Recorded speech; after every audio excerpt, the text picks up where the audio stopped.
1996 সাল। ঘন কুয়াশার ধবল চাদর সরিয়ে প্রাকৃতিকের উপর সূর্যের নির্মল আলো ছড়িয়ে পড়ছে। কাচের জানলার পর্দা সরাতে এক টুকরো মিষ্টি পড়ল রোদ্দুর।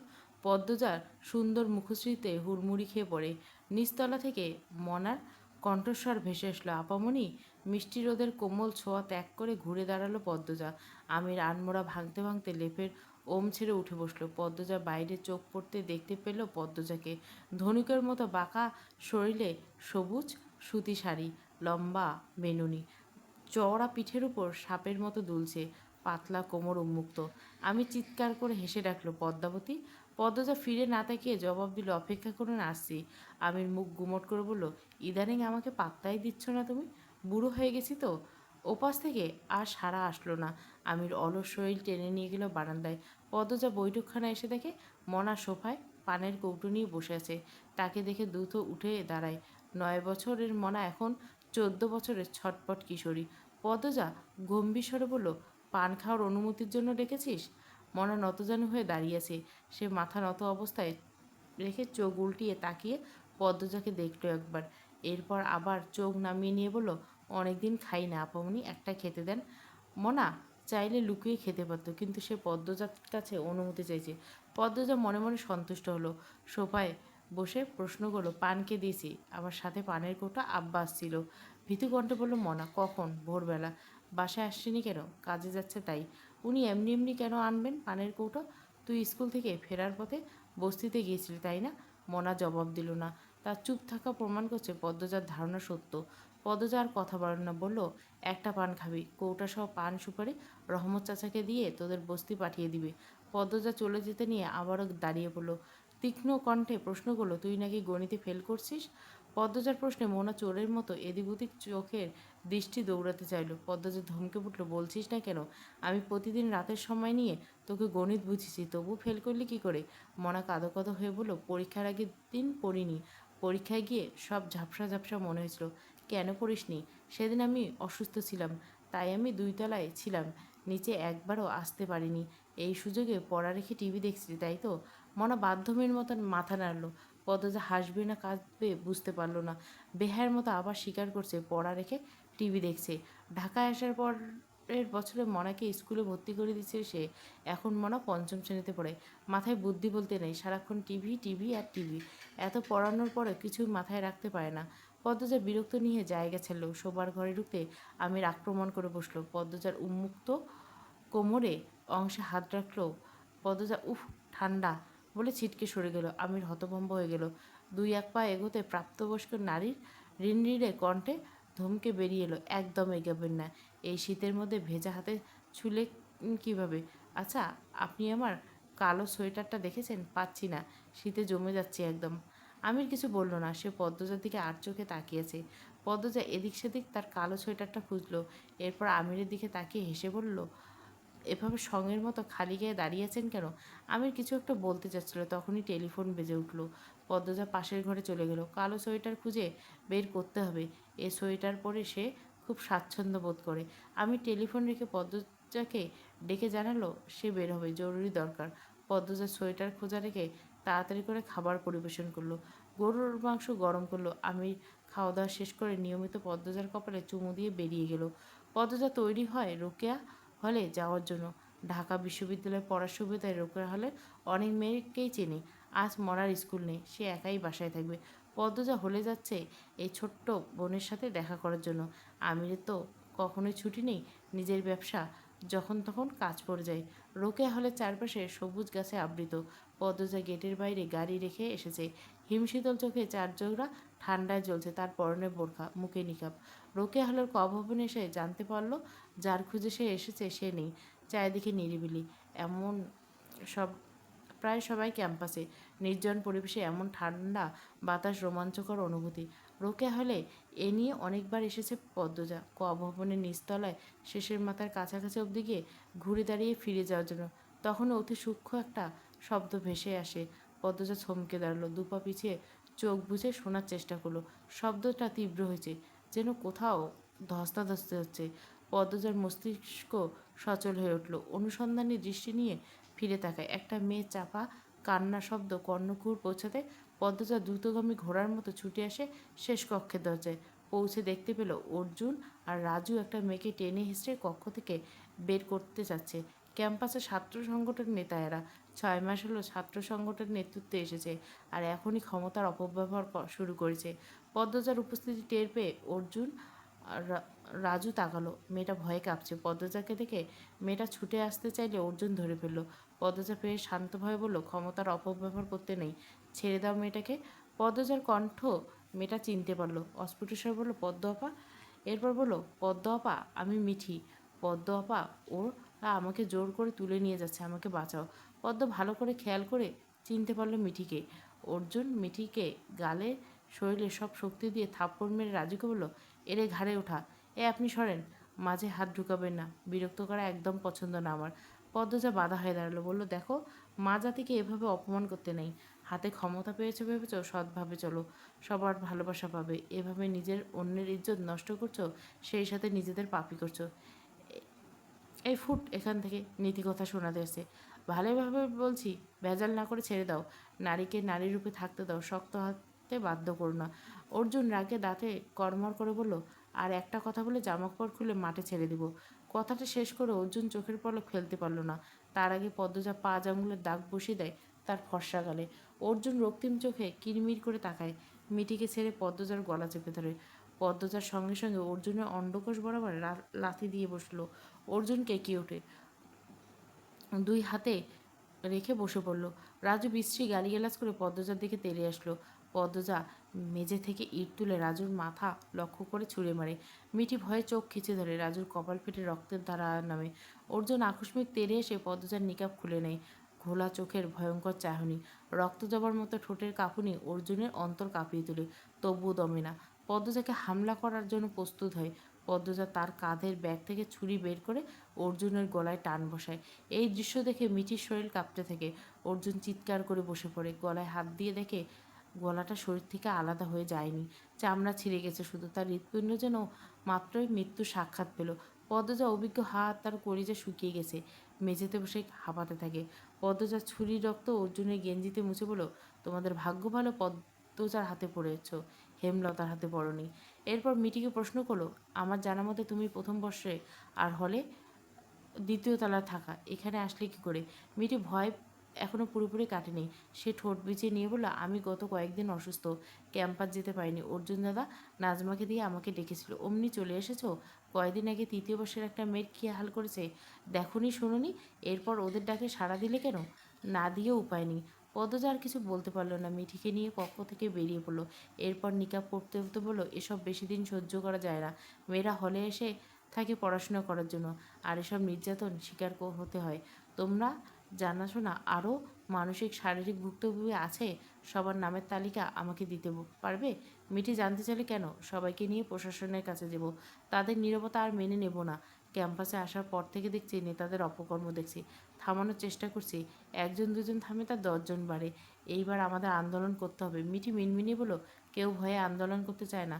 অনেক দিন তারিখ ঠিক হয়েছে শুনেছি। এরপর যাদের আসার কথা ছিল তাদের মধ্যে 80 ভাগ আসতো না। অনেকের বাসায় আক্রমণ করেছে। পদ্মজা বুক ফুঁড়ে দীর্ঘশ্বাস বেরিয়ে এলো। সমাজে মেয়েরা এত দুর্বল, তাদের দেহে লুকায়িত আকর্ষণ ছন্দগুলো না থাকলে হয়তো আরও সাহসী হতো। ছন্দ হারানোর ভয় থাকতো না, কাউকে ভয় পেত না। পদ্মজা মিঠিকে বলল, তুমি বরং কয়দিন বাড়ি থেকে ঘুরে এসো, এখানে থাকা তোমার জন্য অনেক বিপজ্জনক। আমি আগামীকাল গ্রামে যাচ্ছি। আমার আম্মার মৃত্যুবার্ষিকী, ছোটো বোন ম্যাট্রিক পরীক্ষায় 1.5 মাস পর। আরেক বোনে বিয়ে দেওয়ার কথা ভাবছি। 1.5 2 মাসের মতো গ্রামে থাকবো। এরপর এসে এই নেতাদের ব্যবস্থা করব। তোমাদের বর্ষের শিখা আছে না, বেশ সাহসী মেয়েটা, ওর মতো আরও কয়েকটা মেয়ে পাশে থাকলেই হবে। তুমি যাও এখন, দ্রুত বাড়ি ফেরার চেষ্টা করো। যতক্ষণ এখানে আছো একা চলাফেরা করো না। শিখা তো মনে হয় হলেই থাকে। জি, ওর সাথে থাকো। কখনো কথা হয়নি, এখনও ক্যাম্পাসে বোধহয়। আচ্ছা, বিকেলে আমি আবার আসবো, ওর সাথে কথা বলবো। আমি আসছি এখন। পদ্ম আপা। পদ্মজা টাকালো। মিঠি পদ্মজাকে শক্ত করে জড়িয়ে ধরে কেঁদে ফেললো। ভেজাখণ্ড বলে, অনেক ধন্যবাদ তোমাকে, আমি খুব ভয় পেয়েছিলাম। বাঁচার সংগ্রাম ভীতু হলে চলে না মিঠি। ভেবেছিলাম জীবনটা শেষ হয়ে গেলই বুঝি। কখনো এমন ভাববে না। বিপদের সামর্থ্যের মতো যা পারো করবে। শরীরের শক্তি নিশ্চয় কম নয়, মনের জোরটা কম, তাই জোর বাড়ানো দরকার। মনের জোর বাড়াতে টাকা লাগে না, জীবন সহজ করে তোলার দায়িত্ব নিজেরই নিতে হয়। মিষ্টি মাথা তুলে তাকালো, একটু সরে দাঁড়িয়ে চোখের জল মুছলো, এরপর বলল, দ্রুত ফিরবো পদ্ম আপা, আমরা আমাদের নিরাপত্তা যুদ্ধে নামবো। পদ্মজা হেসে বলে, ফিরবো, দ্রুত ফিরবো। গাড়ি বাড়ির উদ্দেশ্যে ছুটছে। বাড়ির নাম আগে ছিল আমির ভিলা, বছর ঘুরতে আমির বাড়ির নাম পাল্টে দিল পদ্মনীর।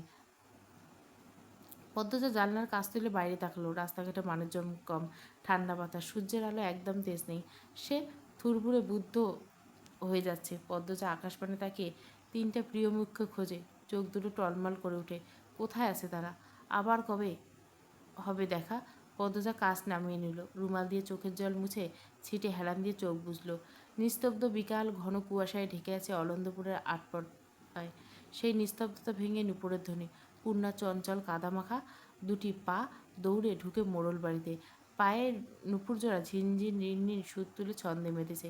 পরনে লাল টুকটো শাড়ি, আঁচলে কোমর গোজা, শাড়ি গোড়ালির উপর অনেক উঁচুতে। বাড়িতে ঢুকতেই চেঁচিয়ে ডাকে, বড় আম্মা, বড় আম্মা। বাসন্তী রান্নাঘর ছেড়ে দৌড়ে আসেন। হাতের চুড়িগুলো ঝনঝন করে ওঠে, মুখে বয়সের ছাপ পড়েছে, তাও কিঞ্চিত। পূর্ণাকে এভাবে হাঁপাতে দেখে প্রশ্ন করে, বাড়িতে ডাকাত পড়ছে, আপার চিঠি। পূর্ণার হাতের খামটা দেখিয়ে বলল। আপার চিঠি শুনে প্রেমা বেরিয়ে আসে ঘর থেকে।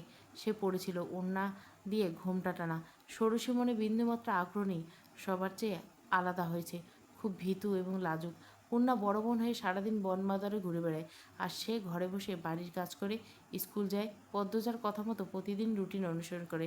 সে বলল, কি বলছে আপা, চিঠি দাও। পূর্ণা কপাল কুঁচকে বলে, তোর পড়তে হবে না, বলছে মাঘ মাসে 19 তারিখ আসছে, অনেক দিন থেকে যাবে। আজ কত তারিখ? প্রশ্ন করলো বাসন্তী। পূর্ণা কাঁদো কোথায় হয়ে বলল, 19শে মাঘ। বাসন্তীর চোখ দুটো যেন কোটর থেকে বেরিয়ে আসতে চাইল। বিশ্বতি কোনটা আজই? বিকেল তো হয়ে গেছে। পূর্ণ অস্থির হয়ে বাসন্তীর কাছে দৌড়ে যায়, দু হাত ধরে করুণ স্বরে বলে, তাড়াতাড়ি সালোয়ার কামিজ বের করো আমার, এই রূপে দেখলে একদম মেরে ফেলবে আপা। বাসন্তী আরও করুণ স্বরে বলে, মা, আমি আগে আমার রূপ পাল্টাই, তুমি তোমারটা খুঁজে নাও। কথা শেষ করে বাসন্তী ঘরের দিকে যান। বুক দুরু দুরু করছে, পরনে ঝিলমিল করছে টিয়া রঙের শাড়ি, 2 হাতে 3 ডজন চুড়ি, কপালে টিপ, ঠোঁটে লিপস্টিক। এই অবস্থায় পদ্মজা দেখলে কেলেঙ্কারি হয়ে যাবে। তিনি সাজগোজ পূর্ণার কথায় ছেড়ে দিয়েছিলেন, আবার পূর্ণার কথায় দুজনে মিলে আবার শুরু করেছেন। পদ্মজা 1-2 দিনের জন্য প্রতি শীতে বাড়ি এসে, তখন সব রং বেরঙের জিনিস লুকিয়ে রাখা হয়। পূর্ণার চিঠি প্রেমার হাতে দিয়ে ঘরে যায়, ট্রাঙ্ক খুলে সাদা সালোয়ার কামিজ জুতো পরে নেয়। হাতের চুড়ি খুলতে গিয়ে কয়েকটা ভেঙে যায়। অন্যবার 2-3 দিন আগে চিঠি আসতো, আজ পদ্মজা আসছে সেদিনে চিঠি আসতো। 10 দিন আগে চিঠি পাঠিয়েছে পদ্মজা, ডাকঘর থেকে দেরি করছে। পূর্ণা মনে মনে ডাকঘরের কর্মচারীদের গালি দিয়ে 14 গোষ্ঠী উদ্ধার করে দিছে। সে দ্রুত জুতা খুলে বারান্দায় আসে, প্রেমাকে তাড়া দেয়, জলদি পানি নিয়ে আয়। প্রেমার বেশ লাগছে, সে মনে মনে দোয়া করছে পদ্মজা এক্ষুনি এসে যাক আর দেখুক পূর্ণার সাজগোজ। কিন্তু প্রকাশ্যে পূর্ণার আদেশ রক্ষার্থে কলসি নিয়ে কলে পড়ে গেল। পূর্ণা মনে মনে আয়তল কুস্তি পড়ছে, এই বুঝি পদ্মজা এসে গেল। গতবার মার তো খেয়েছে। তার সাথে পদ্মজা রাগ করে 3 মাস চিঠি লিখে নেই। বাতাসে বেশে ভাতায় মর্মর আওয়াজ হচ্ছে, আর পূর্ণার মনে হচ্ছে এই তো তার রাগী আপা হেঁটে আসছে। না, পানির জন্য অপেক্ষা করা যাবে না। পূর্ণা কলপারে ছুটে যায়, কলসি থেকে পানি নিয়ে পায়ের কাদা, ঠোঁটের লিপস্টিক ধুয়ে ফেলে, কপালে টিপ খুলে কলপারের দেওয়ালে রেখে দেয়। হাতের চুড়ি, গলার হার, কানের বড় বড় দুল ট্রাঙ্কের ভিতর রেখে পায়ের দিকে তাকাতে চোখ পড়তে সে আঁতকে ওঠে। নুপুর যারা হাঁটার সময় অনেক আওয়াজ তুলে, এরকম নুপুর পরা নাকি ইসলামে নিষিদ্ধ। আবার দৌড়ে গেল। দৌড়ার সময় বারবার হুমড়ি খেয়ে পড়ে নিজে গেলেও নিজেকে সামনে নিল। নুপুর দুটো খুলে ট্রাঙ্কের ভিতর রেখে মাটিতে ধপ করে বসে লম্বা করে নিঃশ্বাস পেল, বিড়বিড় করে বলল, বাঁচা গেল। এবার হাঁটুতে থুতনিতে রেখে মিষ্টি করে হাসলো। আজ তার আপা আসবে, তার জীবনের সবচেয়ে দামি এবং ভালোবাসার মানুষটি আসবে। ঈদের আনন্দের চেয়ে বেশি এই আনন্দ। পূর্ণার মাথায় ঘোমটা রেখে রান্নাঘরে যায়। প্রায় বছরখানেক পর আবার রান্নাঘরে ঢুকছে সে। বাসন্তী সাদা রঙের শাড়ি পরেছে, তাড়াহুড়ো করে এটা ওটা রাখছে। পূর্ণা সাহায্য করার জন্য হাত বাড়ালো। বাসন্তী বলল, প্রান্তরে বল গিয়ে লাল রঙের দাগ দেওয়া রাজহাঁসটা ধরতে। পূর্ণা চুলায় লাকড়ি আর একটা দিয়ে লাহারি ঘরের দিকে যায়। প্রান্ত লাহারি ঘরে বেশি পাওয়া যায়। প্রেমা পদ্মজার জন্য হেমলতার ঘর গোছাচ্ছে। ইট পাথরের শহরের সবই কৃত্রিম, কৃত্রিমের ছেড়ে ছায়ায় ঘেরা মায়ায় ভরা গ্রাম, আঁকাবাঁকা পথ চলা, নদী, খাল, সবুজ মাঠের প্রাকৃতিক রূপ দেখে তৃষ্ণার্ত নয়নের পিপাসা আটকাতে গিয়ে পদ্মজা আবিষ্কার করলো তার চোখের খুশির জল। সবেমাত্র অলন্দপুরের গঞ্জের সামনে ট্রলার পৌঁছেছে। ট্রলার হাওলদার বাড়ির আমির ও মগা উপস্থিত হয়েছেন। তারা দুজনে ট্রলার নিয়ে রেল স্টেশন ঘাটে অপেক্ষা করছিল। আমির পদ্মজার পাশ ঘেঁষে দাঁড়াতে পদ্মজা বলে, ইচ্ছে হচ্ছে জলে ঝাঁপ দিই। আমির আঁতকে উঠল, কেন? পদ্মজা আমিরের দিকে তাকিয়ে মৃদু হাসলো, এরপর বলল, অদ্ভুত ভয় পেয়ে যান কেন? বলতে চেয়েছি অনেকদিন পর চেনা নদীতে জল দেখে ছুঁয়ে দেখার ইচ্ছে, ডুব দিতে ইচ্ছে করছে। আমির এক হাতে পদ্মজার বাহু চেপে ধরে নিজের সাথে মিশিয়ে বলল, তাই বলো। পদ্মজা আমিরের দিকে তাকালো। আমিরের গাল ভর্তি দাড়ি, ঘন হয়েছে খুব, চোখের দৃষ্টি গাঢ় তীক্ষ্ণ, ৩৫ বছরের পুরুষ, অথচ একটা সন্তান নেই, বাবা ডাক শুনতে পারে না। মানুষের জন্য দুঃখ হয়। পদ্মজা গোপনে দীর্ঘশ্বাস ছাড়ল। আজান পড়ছে, ট্রলার মোড়ল বাড়ির ঘাটে পড়েছে। প্রথমে পদ্মজার চোখে পড়ে রাজহাঁসের ছোটা, ঝাঁকঝাঁক রাজহাঁস দৌড়ে বাড়ির ভিতর ঢুকছে। হাঁসের প্যাক প্যাক শব্দে চারিদিক মুখরিত। ট্রলারের শব্দ শুনে পূর্ণা প্রেমা প্রান্ত ছুটে আসে ঘাটে। আগে আসে পূর্ণা। পদ্মজা প্রথম সিঁড়িতে পা রাখতে পূর্ণা জান ছেড়ে ডাকে উঠল, আপা। পূর্ণাকে এভাবে ছুটে আসতে দেখে পদ্মজা ভয় পেয়ে যান, সাবধান করে, আসতে পূর্ণা। বলতে বলতে সিঁড়িতে পূর্ণার পা পিছলে গেল। পদ্মজা দ্রুত আঁকড়ে ধরল, এক্ষুনি অঘটন ঘটে যেত। পদ্মজা পূর্ণাকে ধমক দিয়ে অপ্রস্তুত হয়। তখনই পূর্ণা শক্ত করে জড়িয়ে ধরে পদ্মজাকে, বুকে মাথা রেখে হাঁপাতে হাঁপাতে উচ্চারণ করলো, আপা, আমার আপা। পদ্মজার বুক বিশুদ্ধ ভালোবাসার ছোঁয়া লেগে গেল। পূর্ণা মৃদু হেসে পূর্ণাকে কিছু বলার জন্য আবার জড়িয়ে ধরে। তখন প্রেমা প্রান্ত এসে জড়িয়ে ধরল। পদ্মজা টাল সামলাতে না পেরে শেষ সিঁড়ি থেকে নদীর জলে পড়ে থাকা ট্রলারের আগায় দাঁড়িয়ে থাকা আমিরের দুই হাতে দ্রুত পদ্মজা আঁকড়ে ধরে তার খুঁটি হলো। পদ্মজা চোখ খিচে ফেলে। যখন বুঝতে পারল সে পড়েনি, তার ভাই বোনেরা পড়ে যায়নি, তখন চোখ খুলল, ঘাড় ঘুরে তার সহধর্মীর মুখ দেখে হাসলো। এরপর সোজা হয়ে দাঁড়ালো। পূর্ণা প্রেমা হেঁচকি তুলে কাঁদছে। খুশি থেকেও এইভাবে কাঁদে। তবে পদ্মজার ভালো লাগছে। বাসন্তীকে দূরে দাঁড়িয়ে থাকতে দেখে পদ্মজা তার ভাই বোনদের বলল, আমাকে বাড়িতে ঢুকতে দিবি না তোরা? পূর্ণার চোখের জল মুছতে মুছতে বলে, চলো। পদ্মজা সিঁড়ি ভেঙে বাসন্তীর সামনে এসে দাঁড়ালো। সাদা রঙের শাড়ি পরে ছলছল চোখে তাকিয়েছে। এই মানুষটার প্রতি পদ্মজা অনেক ঋণী। হেমলতা মারা যাওয়ার ৬ মাসের মাথায় মোর্শেদ পৃথিবী ছাড়েন। শোকে খাওয়া দাওয়া ছেড়ে দিয়েছিলেন। ফেলে যান কিশোরী ২ মেয়ে, বউ আর এক ছেলেকে। অর্থনৈতিক সমস্যা দেখা যায়, সংসার চলে না। আমি সাহায্য করতে চেয়েছিল।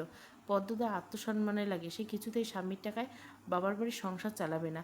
নিজে কাজ করার উপায় ছিল না। এমতো অবস্থায় বাসন্তী চাইলে ফেলে চলে যেতে পারতেন, তিনি যাননি। এক পড়ন্ত বিকালে পদ্মজাকে বলেন, নকশিকাঁথা সেলাই করতে পারি আমি। শখে সেলাই করতাম। ২-৩ জন পয়সা দিয়ে কিনতে চাইতো, টাকার দরকার ছিল না, তাই বিক্রি করিনি। তুমি বললে আমি নকশিকাঁথা গঞ্জে বেচার চেষ্টা করতাম। পদ্মজা সেদিন অবাক হয়ে তাকিয়েছিল। বাসন্তী ছুটে যান ঘরে, একটা নকশিকাঁথা নিয়ে আসেন, পদ্মজাকে দেখান। অসম্ভব সুন্দর হাতের কাজ। আমি নকশিকাঁথা দেখে মুগ্ধ হন। সঙ্গে সঙ্গে বলো, বড় ভাইয়া যখনই ঢাকায় যাবে নকশিকাঁথা দিয়ে দিবেন। শহরে নকশিকাঁথার চাহিদা রয়েছে, আপনাদের সমস্যা কিছুটা হলে ঘুচে যাবে। এক কাজ করেন, যত পারেন ২-৩ জনকে নিয়ে নকশিকাঁথা বানানো শুরু করেন, তাহলে অনেকগুলো হবে। তাদের পারিশ্রমিক দিয়ে দিবেন। ঢাকায় দ্বিগুণ পরিমাণ টাকা আসবে। এ প্রস্তাবে পদ্মজা অমত করলেন না। সেদিন থেকে বাসন্তী ২ হাতে দিনরাত পরিশ্রম করে পূর্ণাকে মেট্রিক অবধি পড়ালেন। প্রেমা প্রান্ত এখনও পড়ছে। পূর্ণা যে কোনো আবদার পূরণ করে চলেছে। বাসন্তী পা ছুঁয়ে পদ্মজা সালাম করল। এরপর বলল, কেমন আছে আপনি? ভালো আছি মা, তুমি জামাই বাবা সবাই ভালো আছো তো? আলহামদুলিল্লাহ ভালো আছি। আগের চেয়ে শুকিয়েছেন, ত্বক ময়লা হয়েছে, নিজের যত্ন নেওয়া ভুলে গেছেন। বাসন্তী চোখ নামিয়ে হাসেন। এক হাতে নিজের মুখশ্রী ছুঁয়ে বললেন, এই বয়সে কী আর আছে, বিধবা মানুষ। পূর্ণা খুব জ্বালায় তাই না? বাধ্য করে রঙিন শাড়ি পরতে সাজতে। বাসন্তী চমকে উঠল। পদ্মজা হাসছে। পূর্ণা মাথায় ব্যাগ নিয়ে পদ্মজার পাশে এসে দাঁড়ালো। আহ্লাদে হয়ে অভিযোগ করে বলল, আপা, তুমি নাকি মুচির সাথে আমার বিয়ে দিতে এসেছো? পদ্মজা হাসি প্রশস্ত হয়, আমিরের দিকে তাকিয়ে এরপর পূর্ণার দিকে তাকালো। বলে, কে বলেছে? তোর ভাইয়া? পূর্ণা আমিরকে ভেঙচি কেটে পদ্মজাকে বলল, আর কে বলবে? আপা, আমি মুচিকে বিয়ে করব না, আমার ফর্সা চকচকে জামাই চাই। মগা পূর্ণাকে রাগানোর জন্য বলল, মেট্রিক ফেল করে শরীরে ধলা জামাই হাঙ্গা করবা না? পূর্ণা কিরমির করে তাকালো। পদ্মজা পূর্ণার গাল টেনে নিয়ে বলে, আচ্ছা, এসব নিয়ে পরে আলোচনা করে যাবে। অন্ধকার হয়ে যাচ্ছে চারপাশ, বাড়ি চল। তারপর ২ হাতে ২ ভাই বোনকে জড়িয়ে ধরে বাড়ির উঠোনে পা রাখলো। সতেজ হয়ে জামাকাপড় পাল্টে আমির আর পদ্মজা। এরপর রাজহাঁস ভুনা আর গরম গরম ভাতে ভোজন। আলমগীরও মগা ছিল। আলমগীর বাড়ি ফেরার আগে আমির পদ্মজাকে বলে যায়, আগের স্মৃতি আর কতদিন বুকে রাখবি তোরা? দাদু মারার পথে চাচি আম্মা আত্মগ্লানি আর তোদের না দেখার শোকে শুকিয়ে কঙ্কাল হয়ে গেছে। এবার অন্তত বাড়ি আসিস, অনুরোধ রইল আমার। পদ্মজা, তুমি আমিরকে বুঝিও। পদ্মজা আশ্বস্ত করে বলল, এবার বাড়িতে সবাইকে গিয়ে দেখে আসবো, আপনি নিশ্চিন্তে যান, অপেক্ষায় থাকবো। আসবো ভাইয়া, বলল পদ্মজা। আলমগীর মগা চলে গেল। আমির পদ্মজাকে বলল, আমি যাব না, এবার যাওয়া উচিত, অনেক তো হলো, 4 বছর কেটেছে, ভয়ঙ্কর রাতটা আজীবন বুকে তাজা হয়ে থাকবে। তাই বলে সম্পর্ক ছিন্ন করতে পারি না, ইসলামের সম্পর্ক ছিন্ন করা হারাম। ওই বাড়িতে গেলে আমার দম বন্ধ কষ্ট হয় পদ্মজা, সে তো আমারও, কিন্তু আম্মার তো কথা তো খুব মনে পড়ে। আম্মার তো কোনো দোষ ছিল না, তবুও শাস্তি পাচ্ছেন। ছিল দোষ, সে আসলে দোষী, তার দেখা আজও পেলাম না। অথচ যিনি দোষ না করেন তিনি সবার চোখে দোষী। আম্মা সেদিন কেন ঘুমিয়ে পড়েছিলেন, এটাই আম্মার দোষ। জোর করে ঘুম আটকিয়ে রাখা যায়? আমরা আগামীকাল যাচ্ছি, এটাই শেষ কথা। পদ্মজ আমিরের বাকি কথাগুলো পদ্মজা শুনল না। সে হেমলতার ঘরের দিকে এগোলো। হেমলতার ঘরে দরজা খুলতে অদ্ভুত এক অনুভূতি। শিহরিত হয়ে কেঁপে উঠল সে। 6 বছর আগের মতোই সব। নেই শুধু মা। পদ্মজা ধীর পায়ে ঘরে ঢুকলো। আলমারি খুলে হেমলতার শাড়ি বের করে ঘ্রাণ শুকিয়ে নিল। বুকের সাথে জড়িয়ে রাখে, গাল বেয়ে অশ্রু গড়িয়ে পড়ে মাটিতে। হাউমাউ করে কান্না আসে অনেক দেরে। কষ্টগুলো চেপে থাকে বুকের ভিতর। পূর্ণা পদ্মজা ওপাশে দাঁড়িয়েছে। সে তার আপাকে দেখছে। পদ্মজা বারবার নাক টানছে। অজস্র চুমুতে ভরিয়ে দিচ্ছে মায়ের শাড়ি, যেন সে শাড়ি না, তার মাকেই চুমু দিচ্ছে। পূর্ণার মন ব্যথায় ভরে উঠল। তার কি মায়ের জন্য কষ্ট হচ্ছে, নাকি আপার কান্না দেখে কষ্ট হচ্ছে? জানে না পূর্ণা, শুধু উপলব্ধি করছে তার কান্না পাচ্ছে। কান্নার শব্দ শুনে পদ্মজা ঘাড় ঘুরিয়ে তাকালো। পূর্ণাকে কাঁদতে দেখে দ্রুত চোখের জল মুছে হাতের শাড়ি আলমারিতে রাখলো। এরপর পূর্ণাকে ডাকলো, আয় ঘরে আয়। পূর্ণা ফোপাতে ফোপাতে এগিয়ে এসে পদ্মজার বিছানায় বসলো। পূর্ণা পদ্মজার কোলে মাথা রেখে কাচুমুচু হয়ে শুয়ে পড়ল। পদ্মজা বলে, বয়স 21-এর ঘরে, মনটা তো সেই 14 বছরের পড়ে আছে। পূর্ণা পদ্মজার এক হাত মুঠোয় নিয়ে বলা, আমার খুব কান্না পাচ্ছে, কাঁদিস না, ঠেলে ঠুলে বেরিয়ে আসছে তো, থামানোর চেষ্টা কর, থামছে না। তুই তো আরও কাঁদছিস, বেড়ে যাচ্ছে তো। পদ্মজা ঠাস করে পূর্ণার গেলে থাপ্পড় বসলো। সঙ্গে সঙ্গে পূর্ণার কান্না থেমে গেল। চোখ বড় বড় করে তাকায়। পদ্মজা আওয়াজ তুলে হেসে ওঠে। পূর্ণা দ্রুত উঠে বসে, হাত ঝাড়তে ঝাড়তে হেসে বলে, থেমে গেছে। পদ্মজার হাসি বেড়ে গেল। মুখে হাত চেপে হাসি আটকানোর চেষ্টা করলো। হাসির ঠেলায় চোখে জল চলে এলো। পূর্ণা কান্না নিয়ন্ত্রণ করতে পারে না, থামাতে গেলে আরও বেড়ে যায়। ব্যাপারটা সে কেউ উপভোগ করে। প্রেমা ঘরে ঢুকে অভিমান কণ্ঠে বলল, আমাকে ছাড়া কী নিয়ে কথা বলা হাসাহাসি হচ্ছে? পদ্মজা হাসতে হাসতে বলল, পূর্ণা কাঁদছিল, থামাতে পারছিল না। প্রেমা হেসে বিছানায় উঠে বসে, 2 পা ভাঁজ করে বসে বলল, বড় আপা, ছোট আপা নামাজ পড়ে না। পদ্মজা হাসি থামিয়ে পূর্ণার দিকে তীক্ষ্ণ চোখে তাকিয়ে বলে, কিরে, তুই নামাজ পড়িস না কেন? চিঠিতে তো বলিস অন্য কথা। পূর্ণা ইচ্ছা আছে প্রেমাকে লবণ মরিচ দিয়ে ক্যাচ ক্যাচ করে কাঁচা আমের মতো কামড়ে খেতে, কিন্তু এখন পরিস্থিতি সামলাতে। সে পদ্মজাকে বোঝানোর চেষ্টা করলো, আপা বিশ্বাস করো, শুধু এক বক্ত পড়িনি। আর হ্যাঁ, প্রেমাকে আমি আমার হ্যাঁ আমার চুরি দেই নেই বলে মিথ্যে বলবি না। কতবার বলছি মিথ্যে কথা ছাড়তে, সত্য স্বীকার কর। কিসের কাজ তোর? পড়াশোনা ছেড়ে 4 বছর মেট্রিক আবার পড়লি না, বিয়ে করতে চাস না বলে বিয়ের জন্য জোর করিনি, তার মূল্য এভাবে কথা না শুনে দিবি? এটা তো আমার কথা না, যিনি সৃষ্টি করছেন ওনার আদেশ। পূর্ণা মাথা নত করে রাখে। পদ্মজা বিছানা থেকে নামতে নামতে বলে, ঘুমাবো না তোদের সাথে? প্রেমা আত্মনাদ করল, আপা আমার দোষ কি? পূর্ণা পদ্মজার কোমর জড়িয়ে ধরে, কিছুতেই যেতে দেবে না। পদ্মজা বলল, ছাড় বলছি। পূর্ণা আকুতি করে বলে, যেও না, এখন থেকে প্রতিদিন পড়বো, সত্যি বলছি। সত্যি তো? বলল পদ্মজা, সত্যি। পদ্মজা বিছানায় পা তুলে বসলো। পূর্ণা আর চোখে প্রেমাকে দেখলো, দৃষ্টি দিয়ে যেন হুমকি দিলেন, আমারও দিন আসবে। গ্রামে আসলে আমি প্রান্তর সাথে ঘুমাই, পদ্মজা তার বোনদের সাথে ছেড়ে দেয়। আজও তার ব্যতিক্রম হচ্ছে না। 2 বোনকে নিয়ে শুয়ে পড়ে পদ্মজা। কত কত গল্প তাদের। পদ্মজা শুধু শুনছে আর হাসছে। প্রেমার মুখ দিয়ে সহজে কথা আসে না। পদ্মজা আসলে কথার ঝুড়ি নিয়ে বসে। পূর্ণা নিজের বিয়ে নিয়ে বেশি কথা বলছে, পরিকল্পনা করছে। আজ প্রেমা ব্যঙ্গ করে বলছে, ছোট আপার লজ্জা শরমের লেশ মাত্র নেই। তখন পূর্ণা খেপে গিয়ে বলো, তুই যে প্রান্তরে বলেছিলি শহরে গিয়ে সাহসী পুলিশ সে বিয়ে করবি, আমি কাউকে বলছি তোর লজ্জা নেই? প্রেমা লজ্জায় জবুথুবু হয়ে যায়। তার বড় আপার সামনে ছোট আপা কী বলছে? লজ্জায় কান দিয়ে ধোঁয়া বের হতে যায়। পদ্মজা হাসলো। প্রেমাকে বলল, লজ্জার কিছু নেই, অভিভাবকদের নিজের পছন্দ জানানো উচিত। তোর বিয়ে পুলিশের সাথে হবে, আর পূর্ণার বিয়ে পূর্ণার পছন্দ মতো। পদ্মজার কথায় পূর্ণা ভারী খুশি হয়। সে আবেগপ্লুত হয়ে বলে, নায়কের মতো জামাই চাই, একদম লিখন ভাইয়ার মতো। ও আপা, জানো লিখন ভাইয়া এখনও শুটিং করতে আসে। 1 সপ্তাহ হলো। পদ্মজা জানতে চাইল কার বাড়ি। সাতগাঁয়ের হান্নান চাচার বাড়ি, বিশাল বড় টিনের বাড়ি। পদ্মজা চুপ হয়ে গেল। এই মানুষটা শুধুমাত্র তার স্মৃতি, কিন্তু মানুষটার জীবন পুরোটা জুড়ে সে। এই তো মাত্র 4 আগে পদ্মজা পত্রিকা পড়তে বসেছিল। 3য় পৃষ্ঠায় লিখন সাহের ছবি, উপরের শিরোনাম দেখে বেশ অবাক হয় পদ্মজা। শিরোনামে লেখা, লিখন সাহ পদ্মফুল। পদ্মজা আগ্রহ নিয়ে প্রতিটি লাইন পড়ে। সাংবাদিক লিখন প্রশ্ন করেছে, 30 তো পার হলো, বিয়ে করছেন কবে? লিখন জানিয়েছে সে যখন আসবে। আমরা কি জানতে পারি সে কে? যদি দ্বিধা না থাকে জানাতে আমার বাধা নেই। সে পদ্মফুল। আমার 27 বছরের কঠিন মনে তোলপাড় তুলে দিয়েছিল। সেই তোলপাড়ের তাণ্ডব বুকের ভিতরে আজও হয়। সেই ফুলের সুবাস নাকে আজও লেগে আছে। আর শুধু আমি দেখে জয় করতে পারিনি। লিখন সাহর সাক্ষাৎকারের কথোপকথন বেশ তোলপাড় তুলে ঢাকায়। এরকম একজন সুদর্শন পুরুষ কোন নারী অবহেলা করছে তা নিয়ে মানুষের কত কল্পনা জল্পনা, আলোচনা সমালোচনা। পদ্মজার খুব অস্বস্তি হয়। পূর্ণা পদ্মজাকে মৃদু ধাক্কা দিয়ে ডাকলো, ঘুমিয়ে গেলে আবার না, তারপর বল। নিস্তরঙ্গ গলায় বলল পদ্মজা। ঝিঝি পোকার ডাক, শিয়ালের ডাক ভেসে আসছে কানে। রাত গভীর থেকে গভীরতর হচ্ছে, তবুও কথা শেষ হচ্ছে না পূর্ণা প্রেমা। পদ্মজা মানা করছে না, বরং অবাক হচ্ছে তার বোনেরা কত কথা লুকিয়ে রেখেছে তার জন্য। কাক ভরে ঢাকা, ঘন কুয়াশা চারপাশ ডুবে গেছে। বাতাসের বেগ বেশি, ঠান্ডায় ঠোঁট কাঁপছে। পদ্মজার পরনে দামি গরম সোয়েটার, আবার শালও পড়েছে। বাসন্তী শুধু সাদা শাড়ি পরে রান্না করছে, মাঝে মাঝে কাঁপছে। পদ্মজা দ্রুত পায়ে রান্নাঘরে ঢুকলেন। বাসন্তী পদ্মজা দেখে দিয়ে হেসে বললেন, কিছু লাগবে? পদ্মজা খেয়াল করলো বাসন্তীর মুখটা ফ্যাকাশে, ঠান্ডায় এমন হয়েছে। সে শক্ত করে বলল, আপনার শরীরে শীতের কাপড় নেই? বাসন্তী হেসে বলল, আছে তো। তাহলে এভাবে শীতে কাঁপছেন কেন? নামাজ পড়ে ঘুমিয়ে পড়তেন, বয়স হয়েছে। যান ঘরে যান, ভাত বসিয়েছি। আমি দেখব। সারা তো সজাগ ছিলে আম্মা। তুমি ঘুমাও, আমি রাতে ঘুমিয়েছি। তাহলে সোয়েটার পরে আসেন। বাসন্তী মাথা নত করে বসে রইল।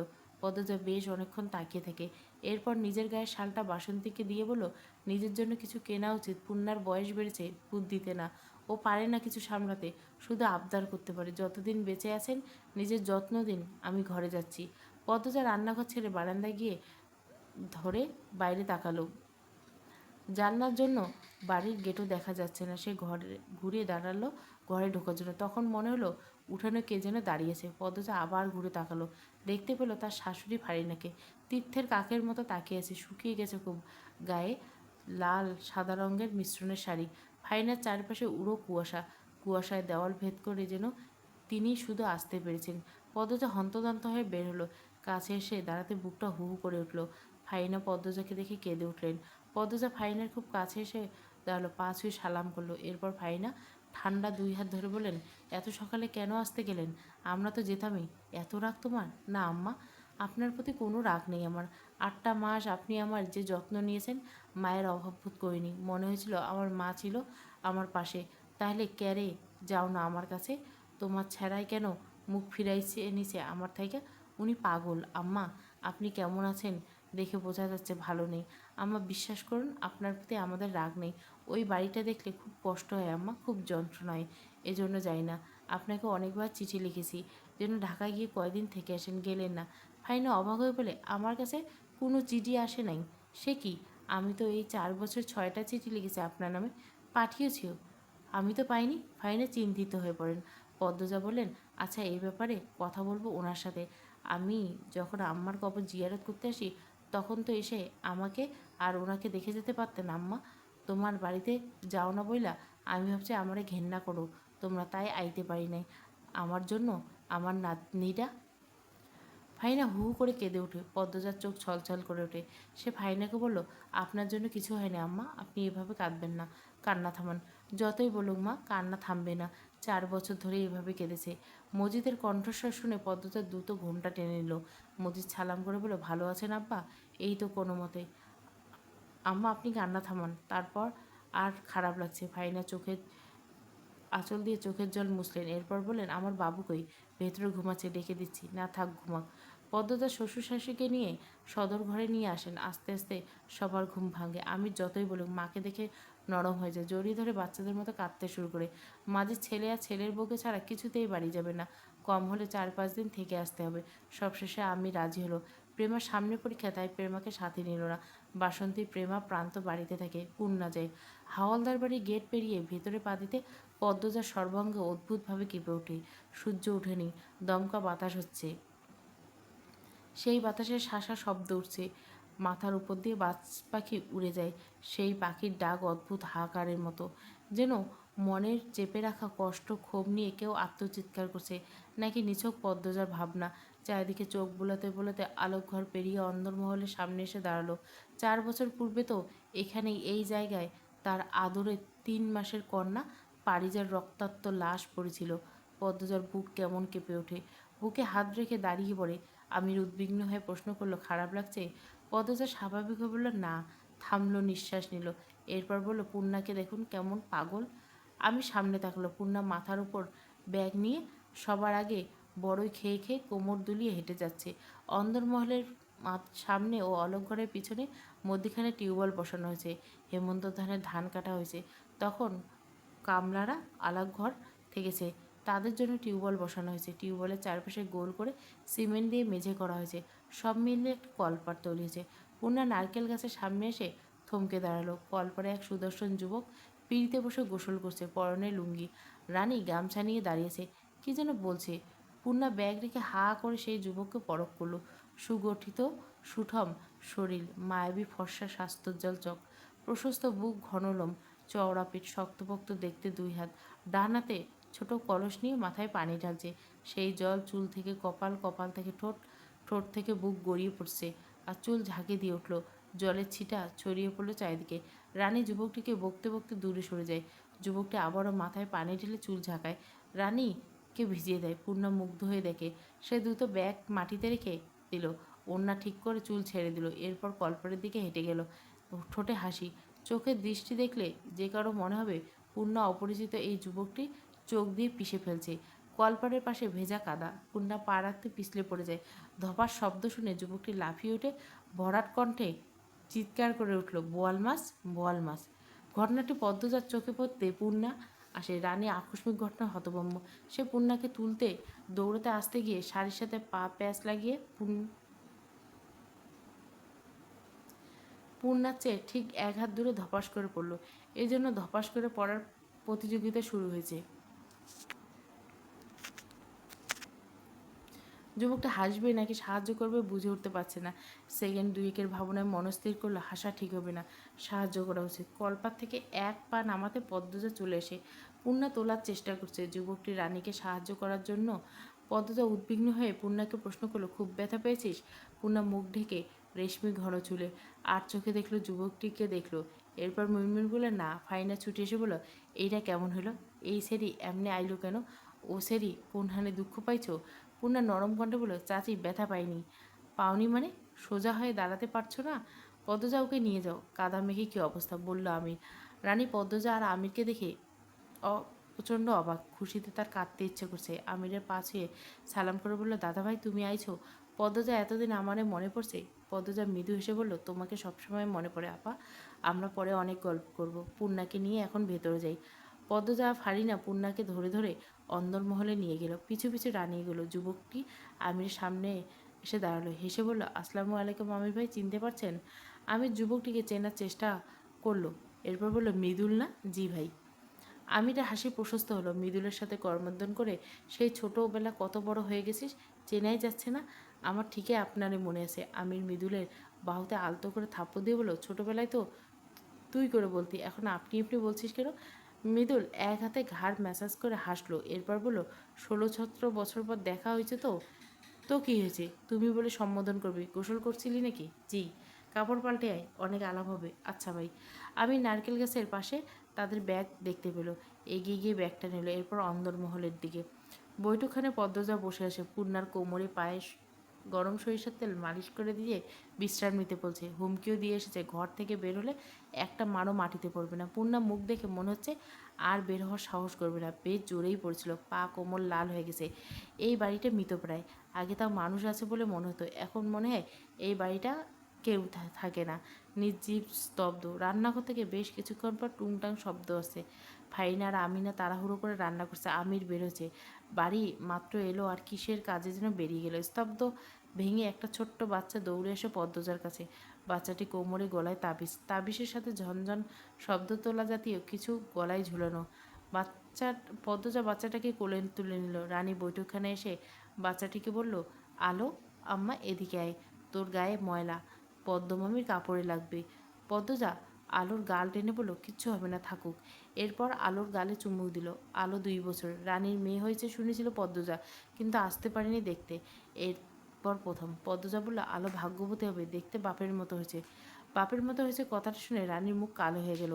তার প্রথম বাচ্চা মারা যাওয়ার 1 বছরের মাথায় সমাজের নিন্দা থেকে বাঁচাতে খলিল হাওলদার রানীর জন্য পাত্র খুঁজতে থাকেন, কিন্তু কেউ রানীকে বিয়ে করতে চায় না। সবাই জেনে গেছিল রানী অবৈধ সন্তান জন্ম দিছে। এরপর বাচ্চাটাও মারা গেল। কোনো পরিবার রানীকে ঘরে করতে চাইছিল না। এদিকে বিয়ে দিতে না পারে সমাজের তোপে আরও বেশি পড়তে হয়েছিল। খলিল তার পিতা হয়ে রানীকে ফাঁসি লাগিয়ে মারতেও চেয়েছিলেন। তখন মজিদ হাওলদার মদনকে ধরে আনেন। মদন মগার বাবা মা নেই, 2 ভাই এই বাড়িতে ছোট থেকেই আছে। এই বাড়ির সেবার কাজে নিযুক্ত। বাধ্য হয়ে মদনের সাথে বাড়ির মেয়ের বিয়ে দেওয়া হয়। মদন কামলা থেকে ঘর যাবেই।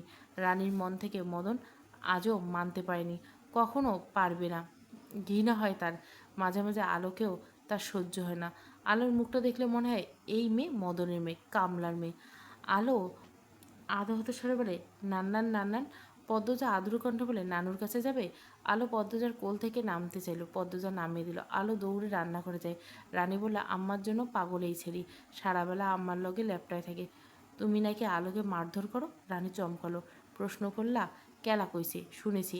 আলো একটা নিষ্পাপ পবিত্র ফুল, ওর কি দোষ? রানী চুপ করে রইল।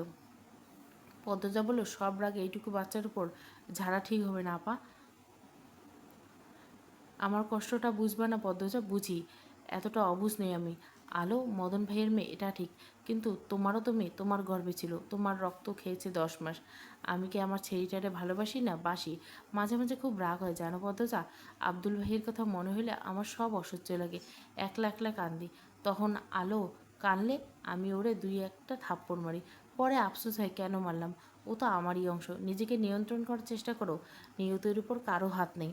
অতীত ভুলতে বলবো না, কিছু অতীত ভোলা যায় না, কিন্তু চাইলে পরিস্থিতির সাথে মানিয়ে নেওয়া যায়।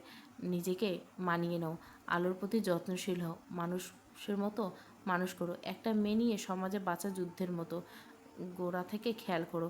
তোমার মতো হুনলে বাঁচার শক্তি পাইবি না পদ্মজা। পদ্মজা হাসলো। বৈঠকখানায় আমির এসে প্রবেশ করলো, তার পিছু পিছু মৃদুল।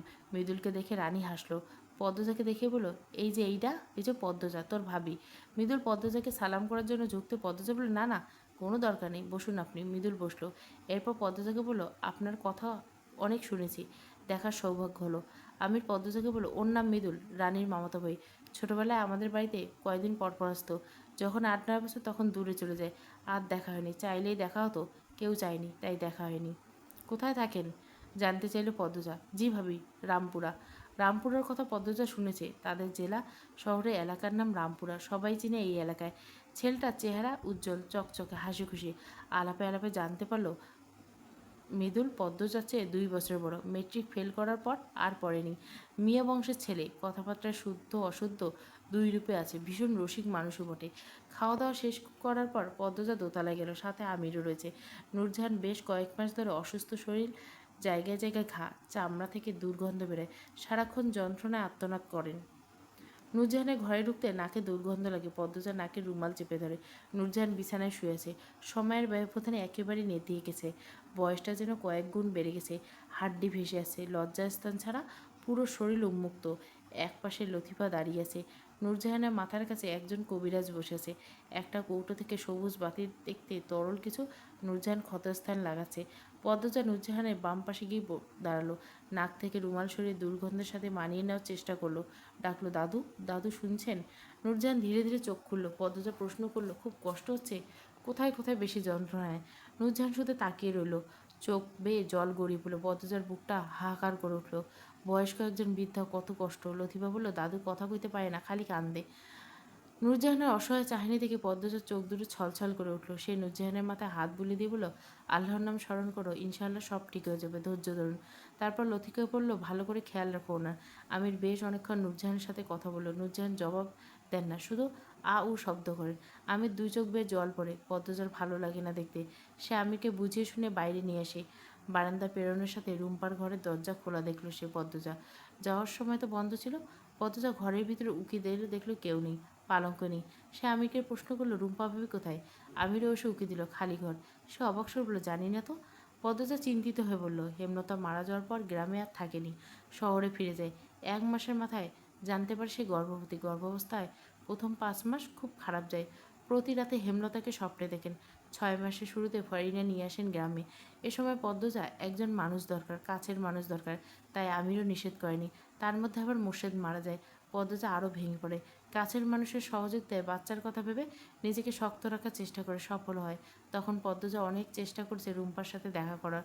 মদন আর নূরজাহানের নজরের বাইরে গিয়ে কিছু সম্ভব হয়নি। এরপর কোল আলো করে এলো ফুটফুটে কন্যা। পদ্মজা তারপর চেষ্টা করে গেল রুম্পাকে নজরবন্দি করে রাখা, খটকা বাড়িয়ে দিল। একদিন সুযোগ আসে। সেদিন রাতে নূরজাহান, মদন, আমির, রিদওয়ান, আলমগীর সবাই যাত্রাপালা দেখতে যায়। বাড়িতে বাকিরা থাকে। 2 তলায় শুধু পদ্মজা, তার মেয়ে পারিজা আর ফারিনা। ফারিনার দায়িত্বে পারিজাকে রেখে রুম্পার ঘরে যায় পদ্মজা। রুম্পা তখন প্রস্রাব পায়খানার উপর অবচেতন হয়েছিল। পদ্মজার নাকে আঁচল চেপে সব পরিষ্কার করে রুম্পার জ্ঞান ফিরে। জানতে পারে 3 দিন ধরে রুম্পাকে খাবার দেওয়া হচ্ছে না। পদ্মজা খাবার নিয়ে আসে, রুম্পাকে খাইয়ে দেয়। কথা বলার সুযোগ হওয়ার আগে ফাইনার চিৎকার ভেসে আসে। ফাইনের কাছে পারিজা। পদ্মজার বুক ধক করে ওঠে। ছুটে বেরিয়ে এসে ঘরে এসে দেখে ফাইনা নেই। ফাইনা আর্তনাদ ভেসে আসছে কানে। পদ্মজা সেই আর্তনাদের সাথে দুমড়ে মুচড়ে যাচ্ছে। তড়িঘড়ি সিঁড়ি বেয়ে নামতে গিয়ে উল্টে পড়ে, তবুও ছুটে যায়। ফাইনার কান্না আর চিৎকার অনুসরণ করে অন্দরমহলে বাইরে বেরিয়ে এসে চাঁদের আলো ভেসে ওঠে তার 3 মাসের কন্যার রক্তাক্ত দেহ। ফুটফুটে কন্যা, ছোট ছোট হাত পাগুলো নিথর হয়ে পড়েছে। সময় থেমে যায়। মনে হয় নিশুতি রাতের প্রেতাত্মা একসাথে একই স্বরে চিৎকার করছে। পদ্মজার মস্তিষ্ক ফাঁকা হয়ে যায়।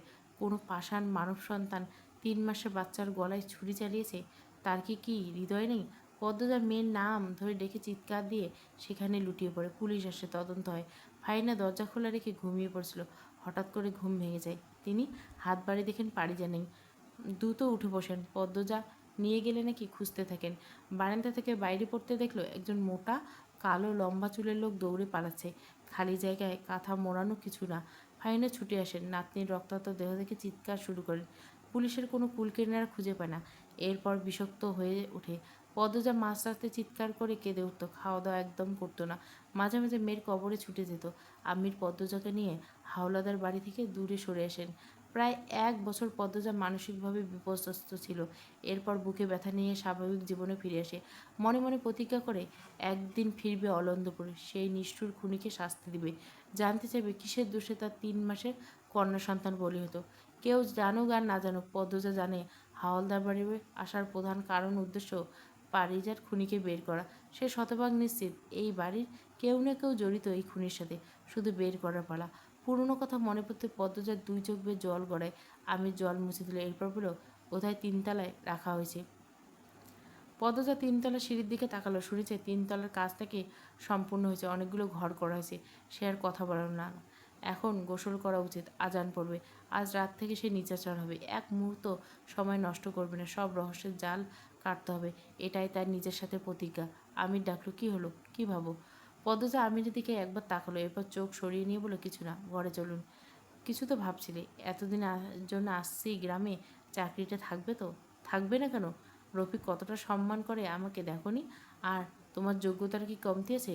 যেখানে ইচ্ছা সেখানেই চাকরি হবে। পদ্মজা থমকে দাঁড়ালো। আমিরের দিকে তাকিয়ে হেসে বলল, আপনি যেখানে ইচ্ছা সেখানে চাকরি করতে দিবেন? আমির হেসে ফেলল, বলল, তা অবশ্য দেব না। পড়ন্ত বিকেলে শীতল বাতাসে শরীরে কাটা দিচ্ছে। পদ্মজা শাল গায়ে জড়িয়ে নেয়। নিচতলায় এসে ফারিনার ঘরে যায়। ফারিনা কাঁথা সেলাই করছিল। পদ্মজাকে দেখে 2 পা ভাঁজ করে বললেন তুমি আইছো? পদ্মজা ঘরে ঢুকতে বলল, জি আম্মা। কাঁথা সেলাই করেছিলি নাকি? আমি সাহায্য করি? না না, তুমি এইসব পারবে না। সুই লাগাবো হাতে। কিছু হবে না আম্মা, প্রতিদিন সেলাই করা হয়। ফারিনা অবাক হয়ে জানতে ছিল, তুমি কাঁথা সেলাও? পদ্মজা হেসে বলল, ওই একটু। কেন? আমরা থাকতে তুমি সেলাই কেন? তোমার সৎ আম্মাই তো নকশি কাঁথা সেলাই। হ্যাঁ, থাকতে তোমরা সেলাই করা লাগে কেন? পদ্মজা ফারিনার হাত থেকে সুই টেনে নিয়ে, আব্বা আম্মু মারা যাওয়ার পর 2 বছর আমি কেমন অবস্থায় ছিলাম জানেনই তো। সে অবস্থায় আমার পক্ষে আমার পরিবারের জন্য কিছু করা সম্ভব ছিল না। তখন উনি পর হয়েও সৎমা হয়েও নিজের ঘাড়ে সব দায়িত্ব তুলে নিলেন। কিন্তু উনি যতটুকু করছেন ততটুকু পরিবার চালাতে হিমশিম। তাই আমিও চেষ্টা করছি একটু যদি নকশিকাতার পরিমাণটা বাড়ানো যায়। পদ্মজা ফুলের পাপড়ির মতো ফোলা ফোলা দুটি ঠোঁটের হাসি, সেই হাসিতে পরম সুন্দরী মুখমণ্ডল অল্প আভায় আলোকিত। ফারিনা অবাক হয়ে সেই হাসি দেখে। মন দিয়ে কাঁথায় ফুল দুলছে পদ্মজা। দাঁত দিয়ে সুতো কেটে ফারিনার দিকে তাকালো সে। পদ্মজা নিখুঁত চোখ নাক। ফারিনা তাকিয়েছে। পদ্মজা ডাকল, আম্মা। ফারিনা সম্বিত ফেল। তিনি প্রশ্ন করলেন, তুমি নাকি শহরে কাম করো? পদ্মজা হাসলো, বলল, কাম করা হয়। প্রেমা প্রান্ত দুইজনকে পড়াশোনা করে। পড়াশোনার কত খরচ! আর পূর্ণা তো পড়াশোনার চেয়ে বেশি খরচ করে ফেলে শাড়ি আর অলংকার কিনতে গিয়ে। আম্মা নেই, বাধা দিতে কষ্ট হয়। আর উনি নিজের সব সঞ্চয় উজাড় করে দেন আমার 3 ভাই বোনকে। টাকা তো থাকে না, তাই চাকরি নিতে হলো। 2 বোনে বিয়ে দিতে হবে না? আমার তো ফরজ কাজ বাকি, তার জন্য টাকা জমাতে হবে। আর ওনার নকশিকাতার সাথে বেতনের কিছুটা অংশ মিলিয়ে পাঠিয়ে দেই। বেশ ভালোই চলছে। উনি বলেই আমার মাথার উপর চাপটা কমছে। হ্যাঁ, বাসন্তী অনেক ভালো। আমি হের চেয়ে 4 বছরের বড়। মেলা সম্মান করে আমারে। আচ্ছা, আমি তোমারে বাইরে কাম করতে দিচ্ছে? এ প্রশ্নে পদ্মজা কপাল চাপড়ে বলল, আর বলবেন না আম্মা, কি যুদ্ধ করতে হয়েছে। শেষবার রাজি হয়েছিল, কিন্তু ওনার অফিসে চাকরি করতে হবে। ওনার অফিসে চাকরি নিলে উনি আমাকে কোনো কাজ করতে দেবেন না। টাকা ঠিকই মাসে শেষে দিবেন। ঘুরে ফিরে স্বামীর টাকায় বাপের বাড়িতে খায়। কথাটা আত্মসম্মানের সাথে লেগে গেল। এ নিয়ে 3 দিন আমাদের ঝগড়া ছিল। আলাদা থেকেছি, কেউ কারোর সাথে কথা বলিনি। ফাইনা বেশ আগ্রহ উৎসুক হয়ে জানতে ছিল, এরপর কি হলো? কাম করতে দিছে কেমনে? এরপর 3 দিন পর এসে বলল, চাকরি পেয়েছ একটা, 6 ঘন্টা হিসাব। হিসাব রক্ষকের পদ, বেতন ভালো। জানেন না, আমি ভীষণ অবাক হয়েছি। এত কম সময়ে চাকরি, আবার বেতনও তুলনায় বেশি। এরপর জানতে পারি ওনার পরিচিত একজনের অফিসে চাকরির বন্দোবস্ত উনি করেছেন। উনি চান না আমি বেশি সময় বাইরে থাকি, আবার জেদ ধরে বসেও আছে। এভাবে সব ঠিক হয় ইনশাল্লাহ আম্মা। পূর্ণা প্রেমার বিয়ে ধুমধাম হয়ে যাবে। প্রেমারও তো দেরি আছে, অনেক পড়বে। ফাইনা পদ্মজার মাথায় হাত বুলিয়ে দিলেন। এরপর বললেন, আল্লাহ 1000 বছর বাঁচায় রাখুক। আম্মা, রুম্পা ভাবি কি 3 তলা থেকে? হ্যাঁ, আজ দেখতে যাবো ভাবছি। চাবি কার কাছে? ফাইনে মুখ গোমট করে বলল, এই ঘরে যাওয়ার দরকার নেই। রিদওয়ান চাবি দিব না। ওরা আর আমাদের দাম দেয় না, যেমন ইচ্ছে চলে। দিব না মানে? আপনি গুরুজন, আপনাকে দিতে বাধ্য। চাইছিলাম একবার, যা ইচ্ছা করে দিছে। ফাইনার মুখে আধার নেমে আসে। তিনি নির্বিকার ভঙ্গিতে বললেন, চাবি চাওয়ার লেগে রিদওয়ান হের আম্মারে মেরেছে। পদ্মজা চোখ দুটো বড় বড় হয়ে যায়। সে কি, মায়ের গায়ে হাত তুলছে? ফাইনা কাঁথা সেলাই করতে করতে বললেন, নিজের মা আর কই থাইক্কা। এই ছাড়ার মাথা খারাপ অমানুষ। বাড়ির অন্যরা কিছু বলেনি? অন্যরা কারা? আব্বা, বড় চাচা, বড় ভাই, কেউ কিছু বলেনি। বাকিদের কথা জানি না। তোমার শ্বশুর তো নিজেই শকুনের বাচ্চা। পদ্মজা চমকে তাকালো। ফাইনের চোখেতে চোখ তুলে তাকান। 2 মুখ ফুসকে বলে ফেলেছেন। দুজনে দুজনের দিকে অনেকক্ষণ তাকিয়ে রইলেন। পদ্মজা প্রশ্ন করার আগে ফাইনা বলছেন, পূর্ণা গাছে উঠছে। সকালে আছাড় খাইয়া বিকেলে আইসে গাছে উঠতে। সেইটার কয়টা মাইর দিও।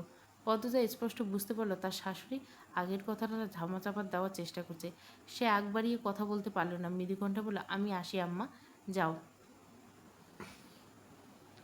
পদ্মজা দরজা অবধি এসে ফিরে তাকালো। ফাইনের দ্রুত চোখ সারিয়ে নিল।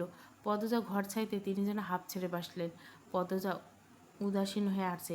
ফাইনা কেন নিজের স্বামীকে শকুনের বাচ্চা বললেন? পদ্মজা দ্রুত নিজেকে সামনে নিল। এখন এসব ভাবা যাবে না। রিদনের কাছ থেকে চাবি নিতে হবে। সে দ্রুত পায়ে হেঁটে রিদনের ঘরের সামনে আসলো। দরজা শব্দ করতে ওপাশ থেকে রিদনের কণ্ঠ ভেসে শিখে। পদ্মজা জবাব না দিয়ে আরও জোরে শব্দ করলো। রিদন কপাল কুঁচকে ভাঁজ ফেললো। পদ্মজাকে দেখে কপালে ভাঁজ মিলিয়ে গেল। ঠোঁটে হাসি ফুটে উঠলে। মোটা হয়েছে আগের চেয়ে, গাল ভর্তি ঘন দাড়ি, এক দুটো চুল পেকেছে। সে খুশিতে গদগদ হয়ে বলল, আরে বাবরে, পদ্মজা আমার দুয়ারে এসেছে। পদ্মজা সোজাসুজি বলল, রুম্পা ভাবি ঘরের চাবি দিন। রিদওয়ান দরজা ছেড়ে দাঁড়ালো। বলল, এতদিন পর এসেছো, আবার আমার ঘরের সামনে, ভেতরে এসে বসো, এরপর কথা বলি। আমি আপনার সাথে কথা বলতে আসিনি, দয়া করে চাবিটা দিন। চাবি তো দেবো না, কি সমস্যা? রিদওয়ান পদ্মজার কাঁধে হাত রেখে বলল, আরে ঘরে এসো তো আগে। পদ্মজা এক ঝটকায় রিদওয়ানের হাত সরিয়ে নিল, চোখ গরম করে তাকিয়ে বলল, চাবি দিন। চোখ দিয়ে তো আগুন ঝরছে, কিন্তু আমি তো ভয় পাচ্ছি না। চাবি আমি দেবো না। দেবেন না? রিদওয়ান আনমরা ভেঙে আয়ুষী ভঙ্গিতে বলল, না। পদ্মজা আর কথা বাড়ল না, চলে গেল। রিদওয়ান পিছু ডেকেছে, সে শুনেনি। মগাকে দিয়ে পাথর নিয়ে তিনতলা আসে। মদন একটা ঘরের সামনে চেয়ার নিয়ে বসেছিল। পদ্মজা বুঝতে পারলো তাহলে এই ঘরে রুম্পা আছে। সে দরজার সামনে এসে দাঁড়াতে মদন বলল, কিছু দরকার ভাবি? পদ্মজা নির্বিকারে বলতে লাগলো, তালা ভাঙবো। মগা, তালা ভাঙ। মদন দরজার সামনে দাঁড়ায়, বলে, রিদওয়ান ভাইয়ের কাছে চাবি আছে, তার কাছ থেকে লইয়া আসেন, তালা ভাঙেন না। উনি আমাকে চাবি দেন নাই, তাই আমি তালা ভাঙবো। আপনি সরে দাঁড়ান। না ভাবি, এইটা হয় না। আমার উপরে এই ঘরটা ভার নিয়েছি, আপনি সরে দাঁড়ান। পদ্মজা কথাটা বেশ জোরেই বলল। মদন হাওলাদার বাড়ির বউয়ের সামনে আর দাঁড়িয়ে থাকার সাহস পাচ্ছে না। সে দৌড়ে নিচে যায়, বাড়ির সবাইকে গিয়ে বলছে পদ্মজা তালা ভাঙছে। খলিল, আলমগীর, আমির, রিদওয়ান, ফরিনা, আমিনা ছুটে আসেন। তৎক্ষণাৎ পদ্মজার তালা ভাঙা হয়ে গেছে। আমির হন্তদন্ত হয়ে প্রশ্ন করলেন, তালা ভাঙলে কেন? আপনার ভাই আমাকে চাবি দেয়নি। আমার রুম্পা ভাবির সাথে দেখা করার ইচ্ছে হচ্ছিল, তাই ভেঙেছি। এটা অসভ্যতা। তোমারে ভালো ভাবছিলাম, ছেড়ি মানুষ এত তেজ, অভদ্রতা ভালো না। পদ্মজা এক নজর খলিলকে দেখলো, এরপর রুম্পার ঘরে ঢুকলো। রুম্পা ঘরের মেঝেতে উপুর হয়ে পড়ে আছে, লম্বা চুল এখন ঘাড় অবধি। কে কেটে দিয়েছে? যেন চুল না, ময়লার ঝাড়ু। পদ্মজা দৌড়ে রুম্পার পাশে এসে বসলো। রুম্পার শাড়ি ঠিক করে দিয়ে ডাকলো, ভাবি, ভাবি শুনছো?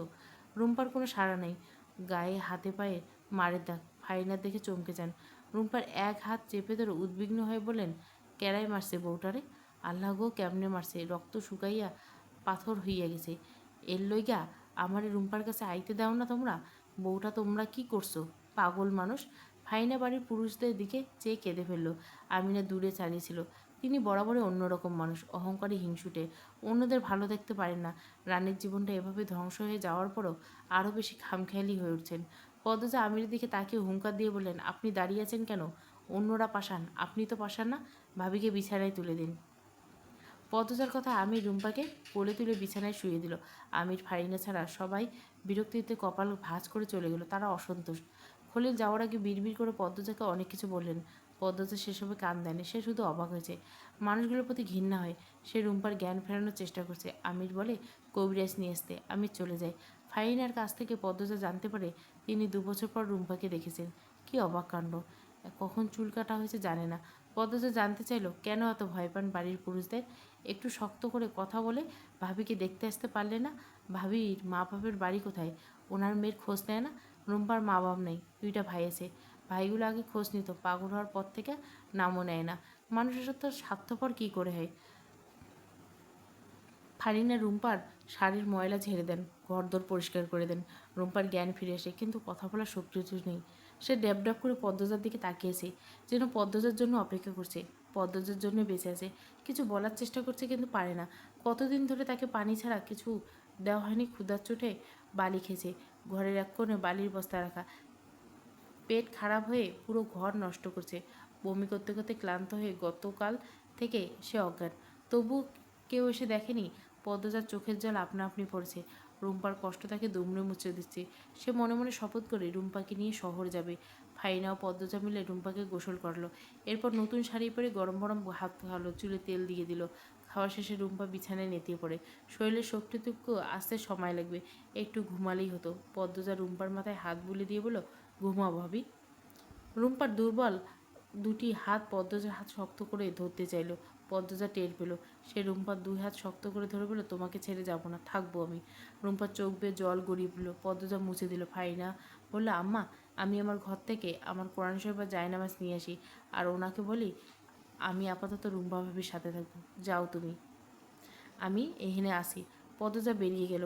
বারান্দা পেরানোর সময় অলোক ঘরের সামনে উঠানে চোখ পড়ল। সেখানে পূর্ণা রানী বাচ্চাদের নিয়ে গোল্লাছুট খেলছে। পূর্ণার পরনে শাড়ি। মেয়েটা এত দস্যি হলো কী করে? সে চোখ সরিয়ে নিজের ঘরের দিকে গেল। সন্ধ্যার আজান পড়ার বেশি দেরি হয়েছে। রানী এক দলের নেতা, পূর্ণা অন্য দলের নেতা। 2 দলের নাম শাপলা গোপলা। প্রতি দলে 6 জন 9 জন। বাচ্চাগুলোর বয়স 9-10। আলো অলোক ঘরের বারান্দায় চেয়ে বসে আছে। মৃদু আলোক ঘর থেকে বেরিয়ে বলল, এই বাচ্চারা আমিও খেলতাম। রানী বলল, না না, তোরে নিতাম না।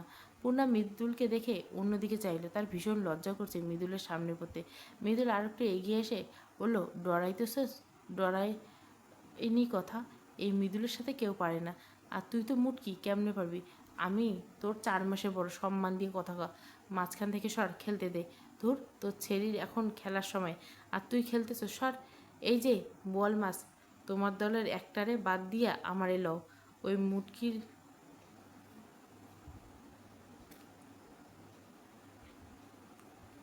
100টা গোল্লা না দিয়ে আমি বাপের বেটা না। পূর্ণা হাঁ করে তাকায়।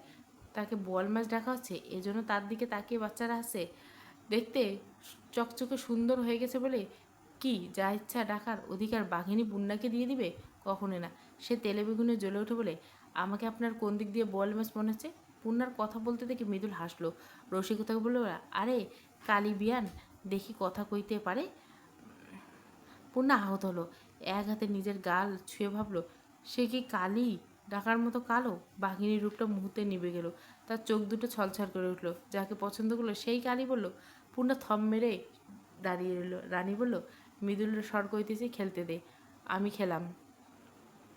এই আন্ডা তুই বাদ দে, তোর বদলে আমি বেআইনের দলে হয়ে গেলাম। মৃদুলের কথায় নেড়া মাথার ছেলেটা সরে দাঁড়ায়। মৃদুল খেলার দৃষ্টির জায়গায় দাঁড়ালো। এরপর পূর্ণা বলল, কালী বেয়ানে তুমি আগে যাইবা নাকি আমি আগে যাবো? পূর্ণা মিনমিন করে বলল, আমি খেলবো না। রানী দূর থেকে বলল, দেখছিস মৃদুল্লাহ, তুই খেলার মাঝে ঢুকছিস বলে পূর্ণা খেলতো না। সবসময় কেন খেলা নষ্ট করে দিস তুই? মৃদুল সেসব কথা ভ্রুক্ষেপ করলো না। সে রসিকতার স্বরে বলল, আরে বেয়ানের শক্তি ফুরাই গেছে, আর খেলতে পারবে না। এই আন্ডা তুই আয়। বেয়ান খেলবো না, তুই আজ হারবি রে আপা। রানী আত্মবিশ্বাসের সাথে বলল, আমরা দল জিতবো। আগে আগে চাপা মারিস না, আমার মতো দেখায় দে। এই পেটওয়ালা, তুই আগে যা। পূর্ণে ব্যথিত মন নিয়ে অলকঘর পেরিয়ে অন্দরমহলের পথে পা বাড়ায়। সে কালো, সে জানে না, কিন্তু কেউ কালি বললে তার খুব খারাপ লাগে। আল্লাহ কেন যে তাকে সৌন্দর্য দিলেন না? একটু ফর্সা করে দিলে কি হতো? তার আপার মতো কালো রং। সবাই সৌন্দর্য কেন খুঁজে পায় না? পূর্ণা 2 হাত দিয়ে 2 চোখের জল মুছে। অভিমানী মন থেমে থেমে কাঁদছে। এই শাড়ি তো মৃদুলের দৃষ্টি আকর্ষণের জন্য পড়েছিল। দরকার নেই এই চকচকে পুরুষের। কেউ তাকে কালি বললে সে ভীষণ রাগ করে, ভীষণ। চলবে। পদ্মজা পর্ব 14।